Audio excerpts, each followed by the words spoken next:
गुजरांवाला के इलाका सोयावाला से आपको अपडेट कर रहे हैं, जहां गवर्नमेंट प्राइमरी स्कूल की बैरूनी दीवार गिर गई है। एक बार फिर आपको आगाह किया जा रहा है, बारिश के बायस गवर्नमेंट प्राइमरी स्कूल की बैरूनी दीवार ज़मीन बोस हो गई है। मुबैना तौर पर इस गिरने वाली दीवार में ठेकेदार की जानिब से नाकिस मटीरियल के इस्तेमाल का खदशा ज़ाहिर किया जा रहा है।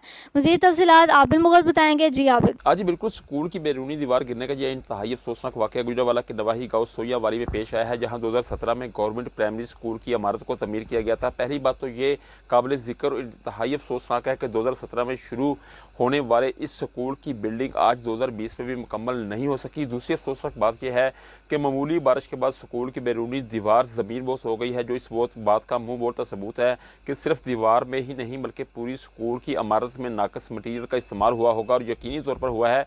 माजी में भी हम देख चुके हैं कि कई ऐसे वाक़यात पेश आ चुके हैं, लेकिन वक्ती तौर पर इन मामलों को बड़ा हाईलाइट किया जाता है। अफसरान इस हवाले से बड़े मुतहरक और बड़े चौकस नजर आते हैं, लेकिन टाइम गुजरने के साथ ही ऐसे अफसोसनाक मामला ज़बानी जमा खर्च से आगे नहीं बढ़ते। अल्लाह का मकीन इस हवाले से सरापा एहतजाज है। उन्होंने वज़ीर आला पंजाब, सूबाई वज़ीर तरीम, सेक्रेटरी तरीम और डिप्टी कमिश्नर गुजरांवाला से मुतालबा किया कि इस वाक़े की फौरी तौर पर गैर जानिबदाराना इंक्वायरी करवाई जाए और जिम्मेदार अनासर के खिलाफ सख्त कार्रवाई अमल में लाई जाए। जी।